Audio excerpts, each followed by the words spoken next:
Good morning. So for today's video guys ay may pupuntahan nga pala ako. Magkakaroon kami ng orientation sa pagtupad. Ito yung tupad program ng DOLE. At lakad-lakad lamang tayo dito. So hanapin natin guys yung court at doon gaganapin yung orientation namin ng mga tupad na magtutupad. Ang ibig sabihin ng tupad ay tulong pang hanap buhay. Ang tupad ng programa ng DOLE, ang mga kailangan dito tulad ng mga walang trabaho, hindi permanente ang trabaho. Ang tupad ay nagbigay ng trabaho hanggang 10 at hanggang 13 araw. Ang mga pwede nga dito ay yung walang trabaho, yung natanggal sa trabaho o nawalan ng pagkakakitaan.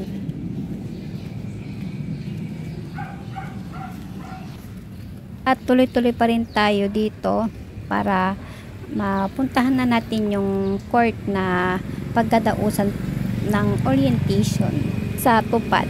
At salamat dahil isa ako sa mga nakasama na magtutupad dun sa aming lugar. At nung mga nakaraang buwan ay nagpunta rin kami dito. So ayan, at pagkakataon na naman ngayon na makapunta ulit dito at dahil tinext tayo para magkaroon ng orientation, kaya ayan, dali-dali tayo na pumunta rito. At dito nga ay di rin nagtagal ay napuntahan ko na or andito na ako sa court at dito dadaos ang ating orientation. So ayan nga, at pinapasok na tayo.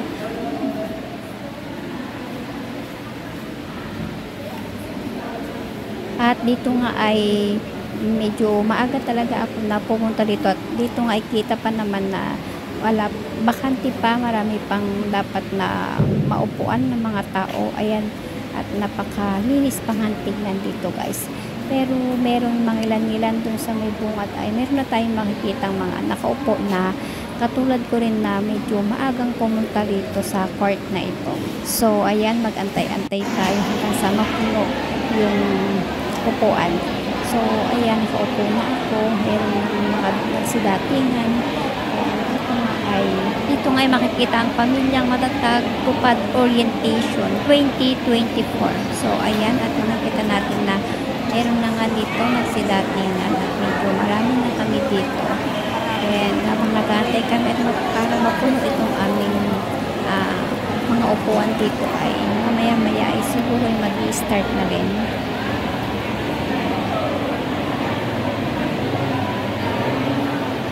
Meron naman dito mga nag-a-assist sa mga upuan para walang bakante. So lahat ay maupuan ang mga nakalagay ditong upuan.